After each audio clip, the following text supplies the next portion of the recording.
შეერთებული შტატების წარმომადგენელთა პალატამ ახლახან მხარი დაუჭირა აქტს, რომელიც საქართველოში რუსეთისა და ჩინეთის გავლენებს ეხება. მეორე დღესვე საქართველოს პრემიერ-მინისტრმა განაცხადა, რომ ჩინეთთან ყოვლისმომცველ სტრატეგიულ პარტნიორობას მოეწერა ხელი. როგორ ფიქრობთ, როგორ აღიქვა ვაშინგტონმა მოვლენების ამ თანმიმდევრობით განვითარება და ჩინეთთან საქართველოს მზარდი ურთიერთობა? This is not America's problem, this is George's problem. ეს ამერიკის პრობლემა არ არის, ეს საქართველოს პრობლემაა. უპირველეს ყოვლისა, არც ამდენად განსაკუთრებითაა ჩინეთი საქართველოთი დაინტერესებული. არც ბევრი ფულის ფლანგვით არიან დაინტერესებული. ისინი იქ მხოლოდ იმიტომ არიან, რომ ეს ადვილია. ეს ერთგვარად გავს მდგომარეობას, როცა ქვეყნის სულს არც თუ ისე დიდ ფულად ხიდი და საბოლოოდ სანაცვლოდ თითქმის არაფერს იღებ.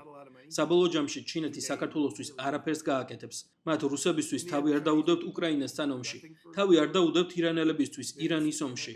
ჩინეთი თავს არავისთვის არ გაწირავს. ასე რომ სანამ საქართველოში ადვილი ფული და ადვილი გავლენა იქნება, ჩინელები ამ შესაძლებლობას აუცილებლად გამოიყენებენ. ირონია ის არის და ეს არაერთხელ გვინახავს, რომ ჩინეთთან უკეთეს შედეგებს სწორედ ის ქვეყნები აღწევენ, რომლებიც მასთან საკუთარი პოზიციების დაცვას ახერხებენ. რადგან თუ ჩინეთს მართლა სურს იქ საქმიანობა, ის დაბრუნდება და უკეთეს პირობებს შემოგთავაზებთ. იმიტომ რომ ეს მისთვის ხელსაყრელია, მაგრამ თუ რაღაცას არაფრის სანაცვლოდ აძლევთ და გულწრფელად რომ ვთქვათ, სწორედ ამას აკეთებენ ახლა ქართველები. მიიღებთ იმას, რასაც მიიღებთ. თქვენ მოგექცევიან როგორც ვასალ სახელმწიფოს და დროთა განმავლობაში ეს დამოკიდებულება სულ უფრო გაიზრდება და საქმე ის არის, რომ ეს შეერთებული შტატებისთვის საპიწონე საერთოდ არ არის. შეერთებულ შტატებს ეს არ ადარდებს. ეს არ არის ისეთი შემთხვევა, როდესაც მაგალითად ისრაელის გამო ვიბრძვით. თუ საქართველოს ჩინეთსა და რუსეთის ჩრდილში დარჩენა სურს, კარგი წარმატებას უსურვებთ. ჩვენ საქართველოს გამო ბრძოლას არ დავიწყებთ. შეერთებული შტატების საქართველოს დემოკრატიაზე ლექციას არ წაუკითხავს. ის საქართველოს პოლიტიკაზეც არ წაუკითხავს ლექციებს. მიუხედავად იმისა, რომ ამერიკაში შესაძლოა არსებობდნენ ჯგუფები, რომლებსაც ამის გაკეთების სურვილი აქვთ. ფიქრობ, ამერიკის ხელისუფლება საქართველოსთან ურთიერთობებში მთლიანად პრაგმატული იქნება. თუმცა მისი გულწრფელი რჩევა იქნება, რომ ქვეყანამ პოლიტიკური სტაბილურობის გრძელვადიანი გზა უნდა იპოვოს და ეს უფრო სტაბილურ პოლიტიკურ პროცესს მოიცავს.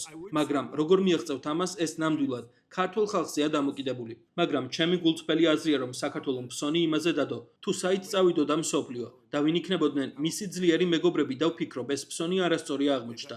დროა, სხვა კურსი აირჩიონ.